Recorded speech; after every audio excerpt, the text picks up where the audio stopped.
Hi solo birds, welcome back. It's Ashley, and believe it or not, I got a special guest today, Ryan Small, on my vlog today. If you haven't, check out his YouTube channel, Ryan Small. I put the link down below.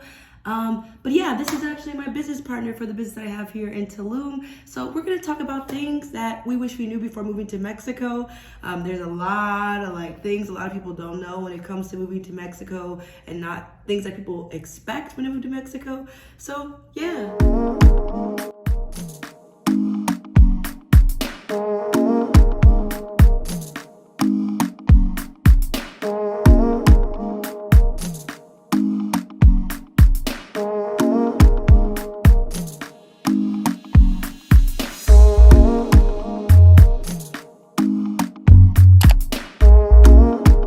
So first things first, right?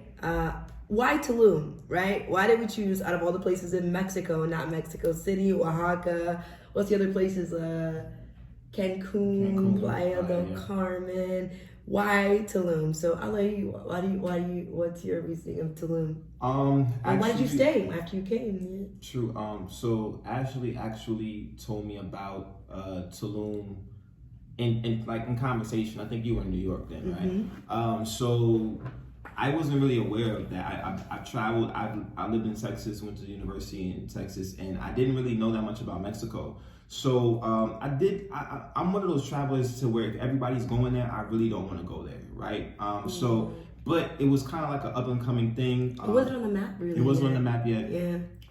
It was kind of like a quarantine time. Definitely was at the peak of everything, of the beginning of this, right? So it was the only place really open. I know that we were talking about like, hey, let's, do some work. We didn't really have anything in mind about business at that time, but we're like, hey, we're going to go to we were both individually trying to do something. Individually trying to do travel, stuff. you know? So I was like, I'm just going to pack my stuff up and I'm going to head to Tulum. It was the only place open. I know how Mexico possibly is at that time, like in regards to freedom and being able to move around. And I enjoyed Tulum. When I first got here, it was very quiet. It was not that many people here. It was an expat community of individuals that were like-minded as me at that time, just trying to get away from the whole pandemic situation. And I think it was definitely great. I would advise anybody in the world to come to Tulum at that time. Anybody in the world. We didn't have to wear masks that much. We did, and we're going into restaurants, but it was a freedom that was unparalleled. The beach is there, the jungle is there. And I think that's why I ended up staying not just, a couple of weeks, but ended up staying over a year and a half. Yeah. And it's interesting. He actually had a jump start to Tulum before I came here. So I actually maybe came 2 weeks later when he came. I still had my apartment in Brooklyn, so I needed to pack up and get all that stuff together. So I kind of found Tulum through an influencer that I was following for quite a period of time. I was trying to be an influencer. This was the thing that I was trying to do. And so it inspired me to come to Mexico. So that's what brought Tulum to me in the first place. And you know what I really loved about Tulum is that it was such a calm and quaint place, but also the nature was still very much here. There was just so much things that kept me here. And compared to the other places in Quintana Roo, which is the state we're in Mexico, there's Cancun and there's Playa del Carmen, and then there's Tulum. These are the top 3 cities in our state. And Cancun, a ton of resorts. I'm pretty sure if you've been to Cancun before, you probably stayed in a resort, you didn't go anywhere. And that's pretty much Cancun. Cancun has a nice party life, but a lot of the people, it's tourism, and it's based off of tourism. Same for Playa del Carmen, except it's a little bit more city-fied. And the energy there is a little bit more aggressive. It reminds me of New York, of Quintana Roo. They're very aggressive. They want you to buy stuff, come by in their store, come buy their souvenirs, come to this bar and drink, come turn up and stuff like that. It was very, very, very, very aggressive. So when I came to Tulum, it was the perfect contrast. There was party, there was spirituality, the food was good, the culture was good. It was just an array of many different things. The beach was beautiful. It was just a nice mix of everything. So I think that's why Tulum was the best choice. And the people as well, the type of people that were here were so different than any other places, Cancun and Playa. So I would say that's why Tulum, Mexico was the choice. I would say things I didn't know about the Mexico is how it affects if you do not know the language. Now, granted, I speak what you call situational Spanish. I don't speak Spanish well, but I speak enough to get myself around, you know, catch a taxi, do grocery shopping, you know, order what I need to at restaurants and things like that.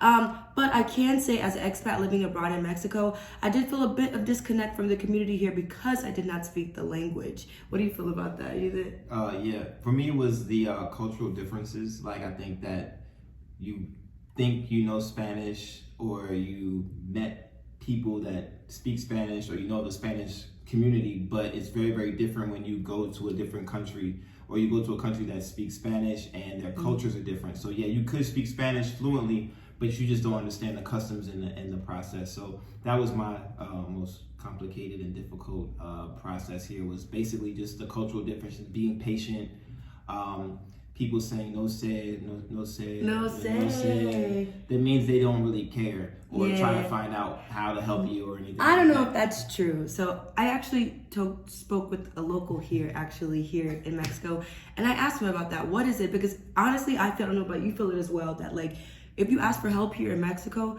you don't get it a lot as an expat. I mean, some people are willing to help you and some people are not. If they speak English, maybe they'll help you, but if they don't, they ain't trying to help you at all. And so like, I talked to a local and asked about what was the reason for that. And the place we live, which is actually Tulum, it is a Mayan region, which is the Mayan culture is here. So even the Mexicans, they spoke Mayan, and as well as the Mayans who live here as well. So not only are people had to adapt for the people, all the tourism that's happening here. It's like they learned Mayan first, then they had to learn Spanish because obviously we're in Mexico, right? And now they have to learn English for all these tourists that are here in the region. And so like, this is one of the main reasons why, like, I don't think it's necessarily that locals don't want to help. It's more so they don't really know how to translate of how to help, I would say. Like, what do you think? No. Okay, so I look at it as similar to when I lived in countries in Africa, right?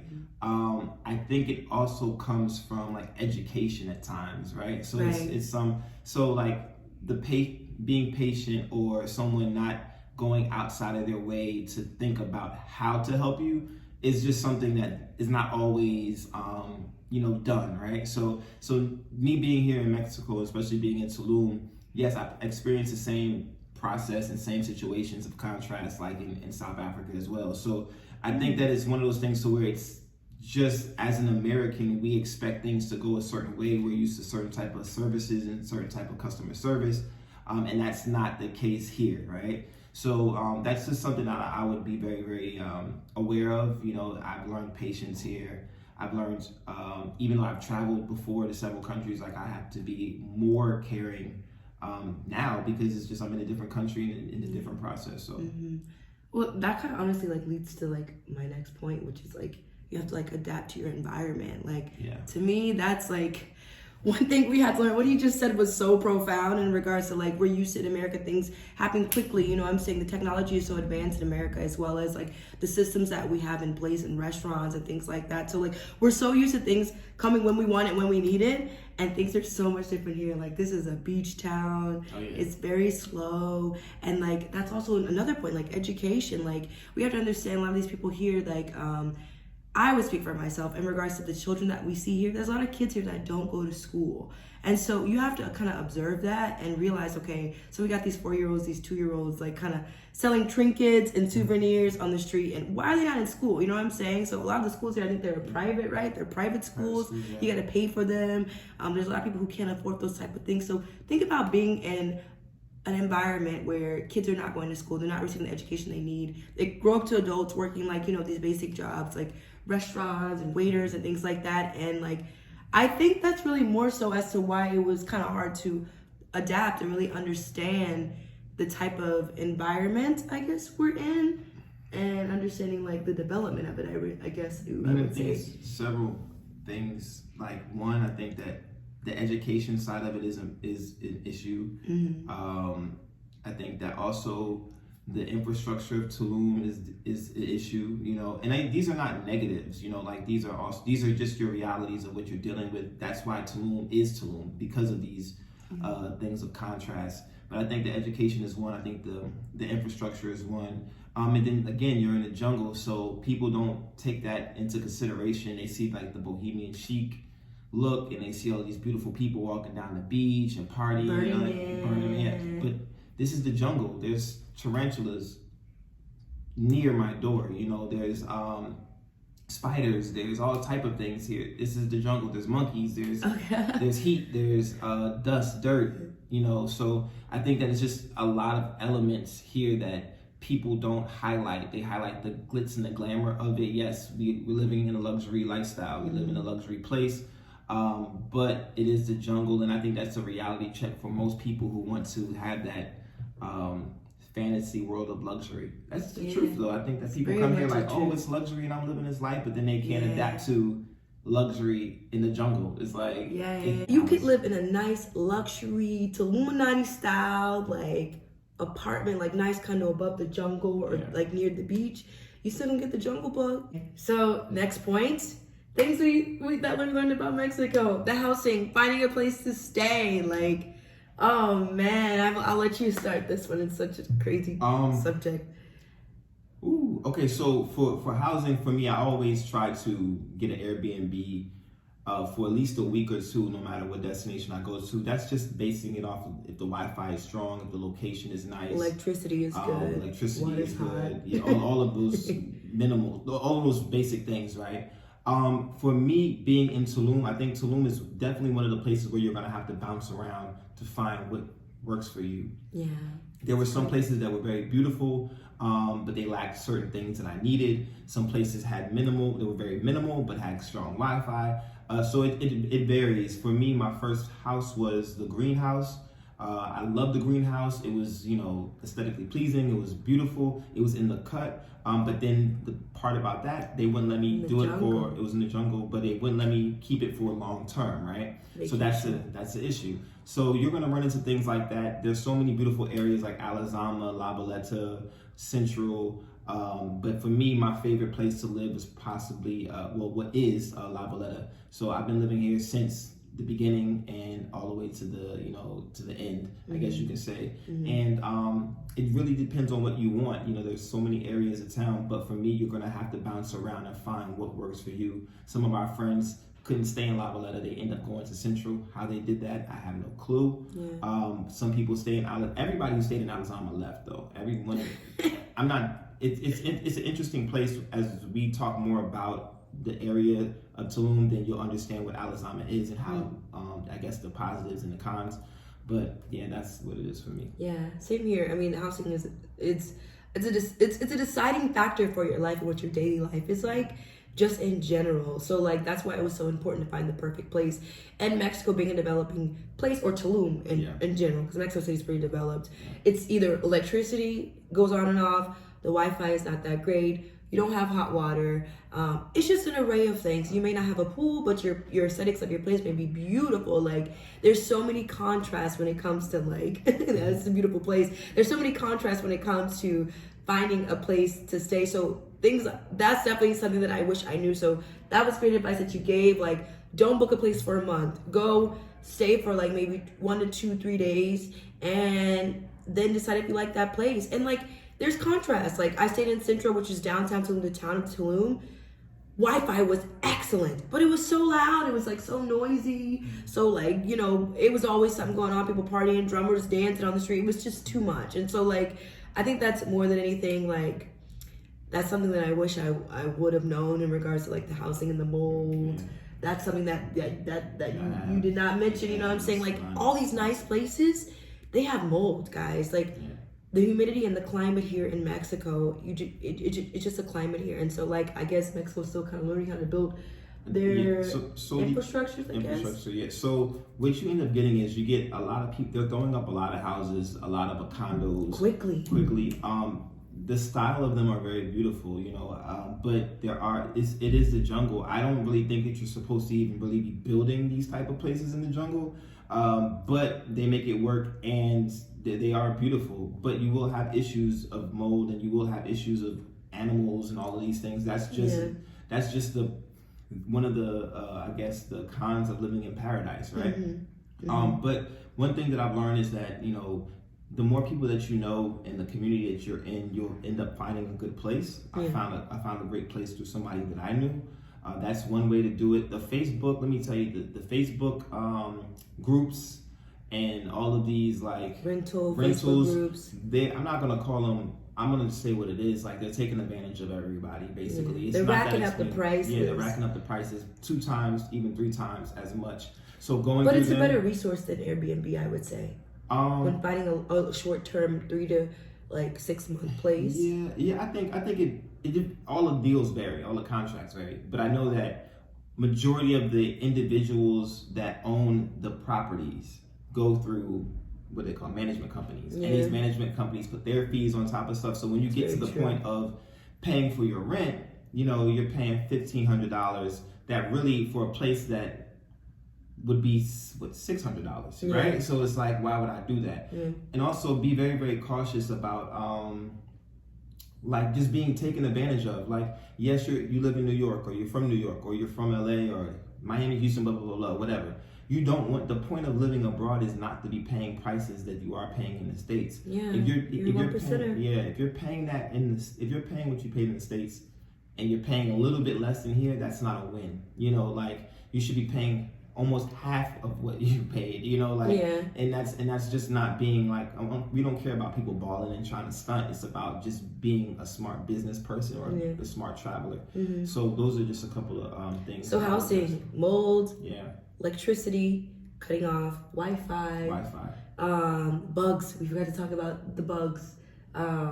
I think what's so crazy is that people don't realize this was once all jungle. This is where the jungle meets the sea. That's what it's all about. So a lot of these places, these beautiful condos that are built, they had to knock down the environment for the animals, for the jaguars and for the snakes and the monkeys and the things that lived here. And so some of these creatures are still here. There's a certain time in Tulum where the tarantulas come out. I never killed a tarantula in my house, but I've heard some stories of people having tarantulas. I've killed maybe about 3 Scorpios in my house. This is just something that you just can't you can't avoid no matter how nice your place is. Ryan, he has this place is beautiful. What you've read? You killed maybe what? Everything. There's a tarantula at his front door. I try not to kill anything actually, but I try to let them out the house. I try to let them out because this is that hippie talk, spiritual talk. but I try to let them out. But them scorpions, man, sometimes you gotta. You can't have that, and they actually come through the shower drain, wet places and stuff like that. So that's definitely something that you be prepared for. You know what I'm saying? Be prepared. Next point. So this is actually kind of a shocker to me. This is the first place. Mexico was the first place that I lived abroad, and I've traveled to a few places, but Mexico was the first.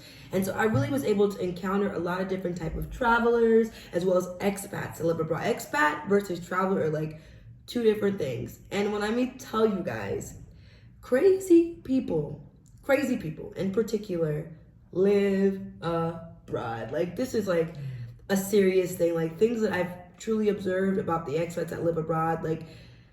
I'm not gonna say the majority of them, but there is a minority of them. The reason why they're moving from place to place is most likely they're running from something. Some of them are recovering addicts, things like that. It's just a lot of different things that I've discovered, and a lot of them are not working on their mental health. They're just kind of running from them. What do you think about this topic? This is me. We we talked about that before. I think that yes, a lot of people are leaving the States for a reason, right? When you leave the States, it could be for any reason. But majority of the travelers that I've met have been the craziest people I've ever met myself, right? We're crazy, probably. Right? So to the many, right? But I feel like a lot of people don't work on themselves. I think that's just one thing. I think that especially when you get into certain destinations around the world, people are like, oh, I want to feel good, so they come to Tulum. Coming to Tulum, there's a lot here. It's a lot of alcohol here. There's beaches. It's nudity. It's drugs. It's drugs. It's and we're not saying that as it's this wild, crazy place, right? Because there are spaces that you can be in. If you want to be in that, then you're in there. If you don't, then you don't have to. But a lot of people get involved into those spaces, and they just don't heal themselves. So they go. Making problems from one destination to the next destination, or trying to find themselves from this place to that place. And I think that's why we run into so many crazy different people, and we're saying it with love. I'm saying it I know how at one point when I was traveling, I left the States early in 2017, and I wasn't in the best mental space then, right? But I knew that I was trying to work on myself and be a better person and do this and do that, be a better business person, do all of these things. But I think at the end of the day, you have to work on yourself, and I think a lot of people are not. So we're running into so many situations. I feel like I'm in a good space, and we protect our energy. You do, I do as well. So I feel like we can see it coming, so we can feel it. And honestly, and Tulum is a very spiritual place.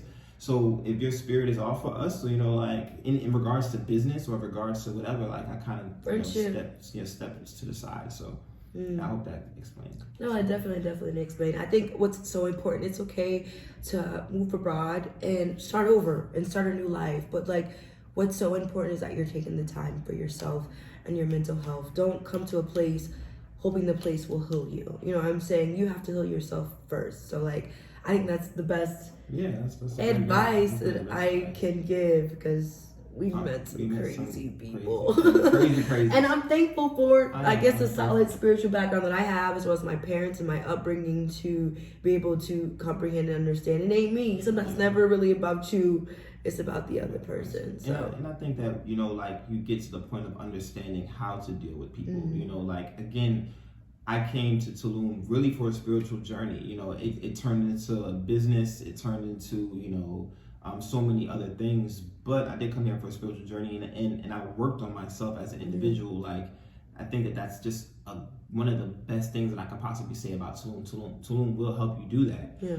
But there are a lot of people who don't, and it's unfortunate because, as a minority, I guess you can say, like, and we're abroad, I think that many people can see us.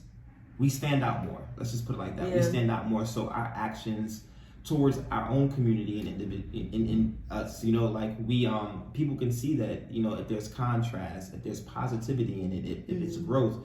But when people are not healing it, they can definitely see that there's an issue. Yeah. So speaking about off that, not everyone is your friend. So that's one thing Mexico did teach us, is not everyone is your friend. Some people just got things that they need to heal from and stuff like that. So yeah, that's one of the other pointers that we have. Yeah. The next topic that we're going to talk about is tourism. This is something that we learned about Mexico. Obviously, we knew tourism was a thing in Quintana Roo. Quintana Roo, in general, the state of Mexico, is a tourism state. So I would say a lot of people all over Mexico, Veracruz, Tabasco, different small towns, Monterrey, they move here to Tulum for the tourism dollar.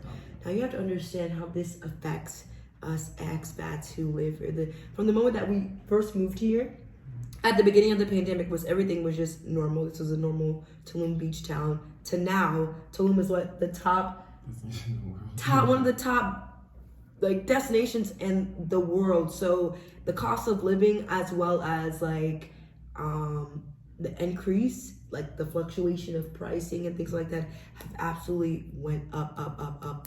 Now you guys have to understand how this like affects like our life here. Like just catching a taxi to the beach, what used to be like 120 pesos, which is what, about how much is that? Like maybe like $7. $7. The cost of it now, guys, it's been 1 year now. 1 year, almost 1 year and a few months. Yeah.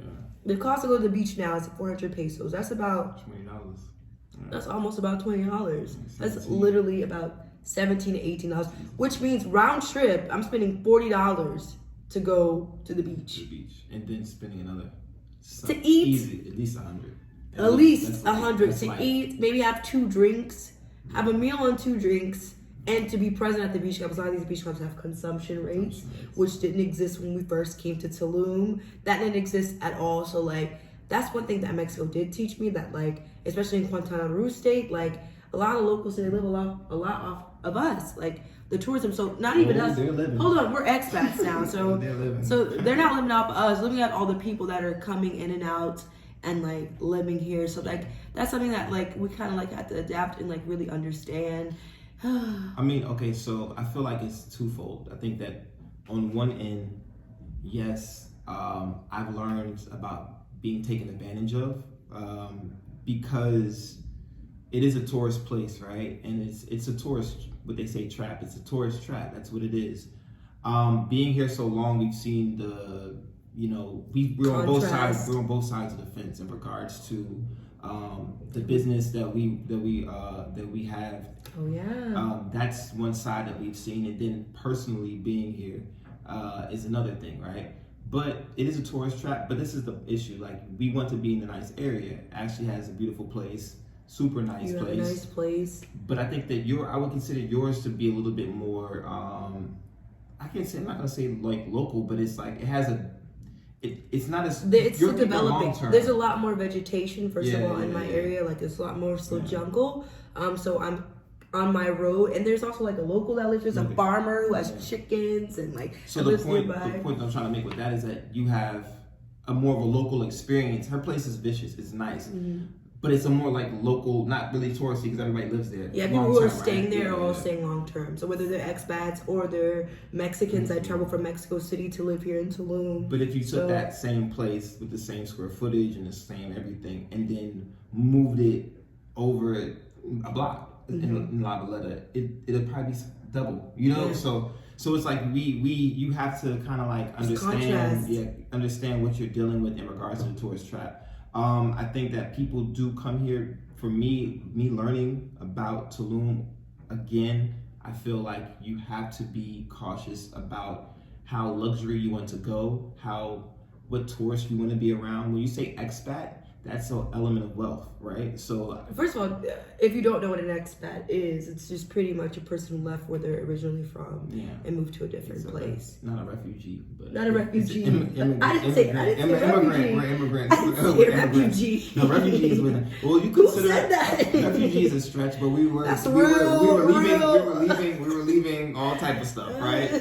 So I'm telling you, if you look up the definition of a refugee. Survival. That's more survival mode. That's more like they Holocaust. I left, and they're killing people, survival. and you gotta get up out of there. I left for survival. You ain't no refugee. I'm not a refugee, but you expat. I'm expat, right? But to make a long story short, but you short, could be expat and be from Mexico, move from Mexico City to Tulum. That's an expat too, you know. But the thing I've learned the most is that, again, like, you want to stay in these nice areas. You want to be around comfort or people that you know, or you want to have comfort. But that's the tourist trap. You know, that's how you think that you're paying. We got people paying the same amount of money in rent here that they pay in New York. Which is like very interesting. Yeah, you got more square footage, but why would you do that? You know? So because they want to be in the area of expats and popularity, so they get taken advantage of. You go to the hotel zone, yes, there's beautiful beach clubs there, and there's a consumption of $100 or $50 or whatever, and $20 to get over there, $20 to get back. But then there's also another beach that is more public, you know, where the locals go to. So it's just one of those things that you have to learn how to adapt. And I learned that the most by being in Mexico. You know what? That's really good. That kind of like piggybacks to our like next point, which I think personally, I think one thing that Mexico, really Tulum in general, taught me was, I guess, balance. A lot of people that live in Playa del Carmen, right? I'll talk to them, ask them. Some of them, Playa people who live in Playa, they don't like Tulum. People who live in Tulum, they don't like Playa. It's like such like a war in like our community. Like, where's better? And like the main things that people from Playa del Carmen say is that like because Tulum is still a developing place, not a lot of things are accessible. We ain't got KFC. We ain't got Walmart. We ain't got McDonald's. Like. We got vegans here, but I'm not a vegetarian. True. No, you're a growing vegetarian. I'm trying to be. But like, I would say that like one thing that I appreciate about Tulum is like when I decided to move abroad, I made the decision that I wanted a completely different setting experience. I want the full on thing. I want the Band-Aid to be ripped off. I didn't want no slow, like, okay, let me baby you and put some cream on it. I didn't want any of that. And so like, one thing that I could say about Tulum is we have to have a balance. Like, there are some days it's like, do I feel like biking to the grocery store right now and going to get what I need? Or can I just eat this rice and beans and the chicken that I got in my fridge? In Playa, you can walk around the corner, there's Walmart right there, and that Walmart's going to have everything that you need. Even our grocery store, Chetarare, like, the grocery store that we have here, it doesn't always have the same thing every week. Like, one day I might bake cherries here. Trader Joe's. Or Trader Joe's. Like, it may not have the same thing every week. So what you buy this week may not be available this week. And, like, that's just me adapting to my environment. You know what I'm saying? Like, I live in the jungle. The roads are dirt. There's potholes and things like that. Like, you know what I'm saying? Like, it's not a nice paved concrete road. I know all my sandals are going to be destroyed. Like, you know what I mean? And, like, that, it taught me balance. Like, this day, I may not need those hot Cheetos that I want today from the grocery store. Maybe I just need to eat these crackers that I got in my pantry because I don't feel like going to the store. I don't think you're living like that. No, but I mean, like, I'm just trying to give an example of, like, balance. Like, would you say, like, it's taught you self-discipline? You know what I'm saying? I mean, but you have to, self-discipline. I think that all of these destinations you learn that in all of these destinations because you have the capital to be able to move freely. You can buy really what you want. You can. But it's hard to find things that you want in Tulum. Like, but you can't find some things around on Google Map. Like Tulum is still developing. If I need to go to a seamstress and get my holy shirt that I ripped a hole in to go get sewn up, I can't. I gotta walk around town to find that. Like, I gotta be here long enough to know where these things are. So that's something that Tulum did teach us. That don't depend on Google Maps. You gotta know your town. Like, and we've still been there for almost a year and a half, but we still don't know where stuff is. But I think that's a good example because I think that people travel a lot or not and don't know how to get around. So it's landmarks. It's knowing so and so who knows what it's like. It's knowing locals. Like, sometimes we have friends that are locals that live, and we have to text them like, "Yo, do you know where a seamstress is? Or do you know where I can get some? I don't know, like what, like oxtails or whatever to buy." Like, that's like, but that's the life of living in a beach town. This is a beach town. This is a beach town. This is a beach town. It's a very sexy beach town. It's a very not like beach bum. It's more so like, and it's beach bohemian. Beachy bohemian beach. But I think that Tulum is one of the best places in Mexico to experience. I'm not saying to live for a long term, but it's a great place to experience because it will give you balance. And you do have to decide if I'm going to go to the beach, if I'm going to stay longer at the beach, if I'm going to work, or if I'm going to, go and have these tequila shots because this is the life that you live. I'm going to go jump on these boats tonight. Or am I going to go party? Like, you know what I mean? Like, so I mean, we've seen people get sucked in the vortex of Tulum and have to leave. We've heard some crazy stuff. So, like, okay, all right. So this pointer, I go very, very close to me. This is a profound pointer, I would say, for Mexico and from my experience. I think more than anything, Mexico has really, really taught me to not fear death. And I mean that in the best way possible. I mean, everyone knows the cartel is here. They're part of the organization, the government system here in Mexico. And it's not how everyone puts it. It's not a scary thing. We live normal life here, and we just know that the cartel is part of everything. So, like, it just is what it is. They're part of the restaurant chains, the biggest restaurant chains here. It just is what it is. But, like, I would say in regards to not fear death, one, how can I explain that? I guess Mexico taught me how to honor death, I would say. I guess that's true. Okay, experiencing Halloween, the Day of the Dead, Dies de Muertos, or I hope I said it correct. It is a part of life. And so when people die here, they celebrate death. They celebrate their family member transitioning to a different part of their life. And, like, to me, I thought that was so beautiful because I always view Dies de Muertos, the Day of the Dead, like, oh, they're worshiping death. And, like, but when I came here, it became such a beautiful, like, I understood they were, like, truly celebrating, like, the transition of life and leaving this life and going to another, which is, like, kind of ties into, like, the cartel, like, people who work for the cartel, like, these young kids, 14 to 15-year-olds that work and sell these drugs on the street, and they may get shot that day, you know what I'm saying, but, like, they're living in the present, like, that's what they say, they don't worry about dying, like, they're living day to day, they're enjoying day. I may not have this tomorrow, but today, I'm gonna live in the present and enjoy life. I'm gonna go to the beach, I'm gonna do what I want to do to make myself happy, and, like, I thought that was, like, one of the most, like, profound things that I took from this place. They may be in poverty, they may have the things that they want, but, like, they gonna live today like it's they last, and, like, that's what I like. That's a good one. That's a good point. I really love anything you want to say about that. I mean, like, to not fear death and, like, to live in the present, like, you know what I mean? You checked out. You checked out. No, I think that's valid. I didn't think of it like that. Mm-hmm. I feel like being here, you have to be in the present. I think that's a part of the spiritual journey here. Yeah. In regards to the cartel itself, I think that one, it's very, very, I'm not going to say it's disrespectful to call them the cartel, but I think that they are just a part of the system that runs this government country. Officials. Yeah, this is what runs this country.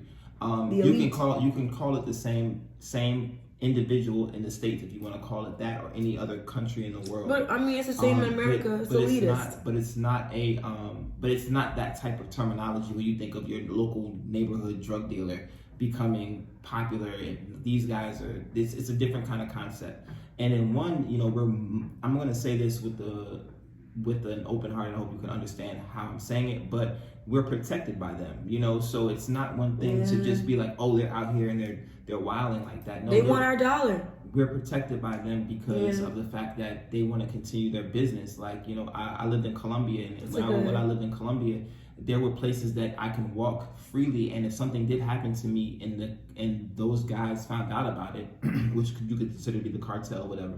The elitists. Like, they would they would do something to that person that robbed me or whatever. So they have their own rules and regulations, and for us to look at it in a negative way, it's kind of, I'm not gonna say offensive, but it's something that we don't understand because it's not our culture and our land. So in that regards, yes, it is safe here.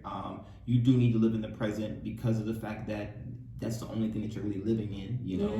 And if you can't, try to visit here during Halloween on the Day of the Dead, so you can like have a different perspective for the goofy American Halloween thing that we got, Halloween's Eve that we got going on. Come to Mexico for the Dias de Muertos and experience. I think it's a great cultural experience. Beautiful, like the altars they make for their past loved ones with the flowers and stuff like that. Absolutely, like breathtaking experience. We actually went to Playa del Carmen for that experience. We didn't stay in Tulum, and it was very festive. It was beautiful, beautiful, beautiful. So like, you know, guys, I think that's about it. If I really think about it, these are the things that I really learned about Mexico. Oh, one more thing. I would say one more thing. Mexico taught me about appreciating what nature does for a human being and your mental health. I would say being in a beach town, be able to go to the beach and walk in the jungle and to feel the sun every day and things like that. It's very important as a human being, I guess, to have those type of things. Like, I know we get caught up in work life and our 9-to-5s or being entrepreneurs or solo traveling or whatever, but it's so important that you guys take the time to like really take nature in and just enjoy what God has given us, you know what I'm saying? So like, I'm forever thankful for being able to live in such a naturistic place with the jungle and the beach, and like, it's really grown me as a person, and I realized that I needed that as a human being. So I think that's it, guys. Any other things you have to say? I think that's it. Thank you guys so much, my solo birdies, for watching today. If you have not checked out my last vlog, the link is up here and below. Check out Ryan Small's channel. I put his link down below. He's got some great videos about traveling, things like that. He's been to a lot of places. Don't forget to comment, like, and subscribe. If you guys have any questions about things you want to know about Mexico, don't bother. Don't hesitate to ask me. I'm gonna give you on that. So I'll give you answers on that. So thanks so much for watching, you guys, and have a beautiful day. Bye.